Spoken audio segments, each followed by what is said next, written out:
Assalamu alaikum everyone. My name is Saad Islam. Welcome to our channel. ঈদের সকাল এখন আমি ঘুম থেকে উঠলাম। ঈদের দিন আমি যা যা খাবো তা আপনাদের সাথে শেয়ার করব। তাহলে ভিডিওটা শুরু করা যাক।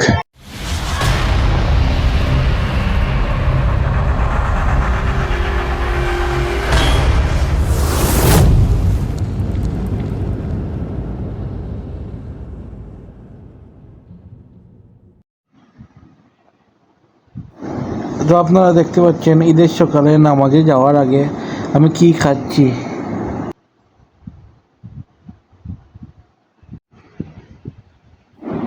তো এখন খাওয়া শুরু করলাম, পুরো ভিডিওটা দেখতে থাকেন, ভালো লাগলে লাইক কমেন্ট শেয়ার করবেন।